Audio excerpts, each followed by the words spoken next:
अपने नाज़रीन को बताते चलें कि ओपन मार्केट में डॉलर 2 रुपये महंगा हो गया, 290 रुपये पर ट्रेड कर रहा है। इंटरबैंक में डॉलर 36 पैसे महंगा होकर 283 रुपये 40 पैसे का हो गया है। इंटरबैंक में डॉलर 36 पैसे महंगा हुआ है, 283 रुपये और 40 पैसे पर आ गया है। अपने नाज़रीन को बताते चलें कि ओपन मार्केट में डॉलर 2 रुपये महंगा हो गया, 290 रुपये पर ट्रेड कर रहा है। इंटरबैंक में डॉलर 36 पैसे महंगा होकर 283 रुपये 40 पैसे का हो गया है।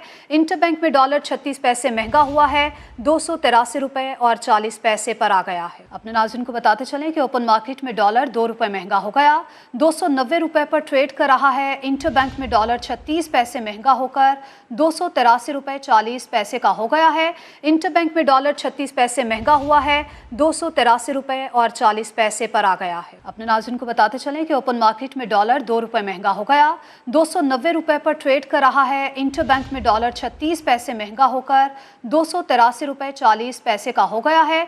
इंटरबैंक में डॉलर 36 पैसे महंगा हुआ है, 283 रुपये और 40 पैसे पर आ गया है।